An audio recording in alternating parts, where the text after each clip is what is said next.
Ward number 13 માં ચૂંટણી પ્રક્રિયા દરમિયાન ભારે હોબાળો મચ્યો હતો। ભાજપ અને કોંગ્રેસના કાર્યકરો વચ્ચે થયેલી આ ઝપાઝપી લાફાકાંડનું સ્વરૂપ ધારણ કરતા સમગ્ર વિસ્તારમાં ચકચાર મચી ગઈ હતી। ભાજપના બૂથ એજન્ટ દ્વારા કોંગ્રેસના ઉમેદવારની પુત્રી પર કોઈ મતદાન મથકે જવા આવવા બાબતે ટિપ્પણી કરવામાં આવી હતી। આ બાબતે પુત્રીએ પિતાને ફરિયાદ કરતા ઉશ્કેરાયેલા કોંગ્રેસના ઉમેદવાર પ્રમોદ રાઠોડે એ બૂથ એજન્ટને લાફો ઝીકી દીધો હતો।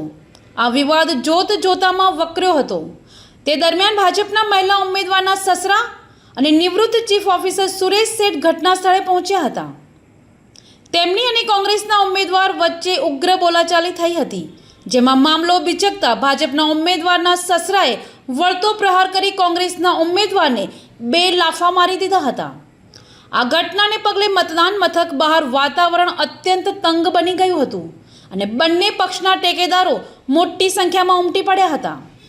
સ્થિતિ વણસતી જોઈ ડીવાયએસપી સંજય રાય પોતાની ટીમ સાથે તાત્કાલિક ઘટના સ્થળે દોડી આવ્યા હતા અને મામલો શાંત પાડ્યો હતો। હાલ બંને પક્ષોએ સામસામે પોલીસ ફરિયાદની અરજી આપતા રાજકીય ગરમાવો ચરમસીમાએ પહોંચ્યો છે।